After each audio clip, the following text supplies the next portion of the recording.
dalka Sweden ayaa iyana lagu qabtay munaasabad taasi la mid ah oo lagu weyneynaya dhalashada nabigeena Maxamed nabadgelyo iyo naxariis korkiisa ahaatee waxaana ka qayb galay munaasabadaasi jaariyada Soomaaliyeed ee ku nool dalkaasi Sweden wariyayna Maxamed Cabdulqaadir Daahir ayaa warbixinta warkan Sweden ka soo diray الله سلام عليك يا حبيب الله سلام عليك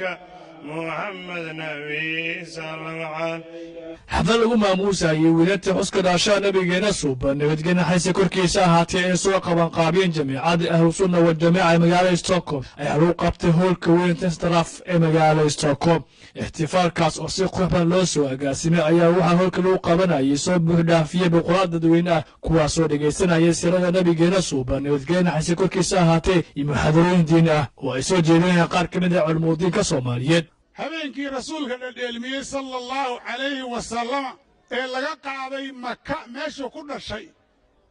ee loo dhigay Baytul Maqdis oo 7 sano la marsiiyay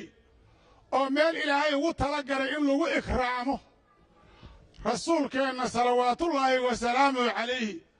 cid ka horeysana aan Ilaahay ku qaabilin lagu maamuuso meeshaas la geeyay ee salaada lagu soo waajibiyay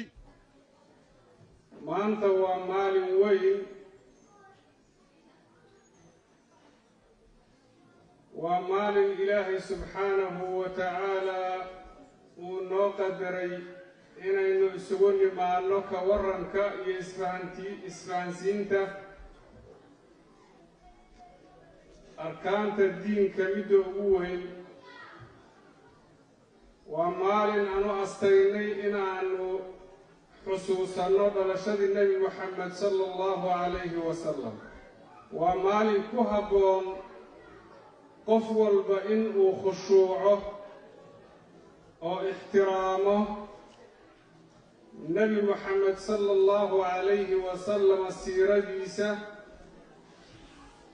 si uu kaga qaato halkaa cilmi iyo iimaan ziyaada aayaadkan Ilaahay taxaddi uu ku sameeyay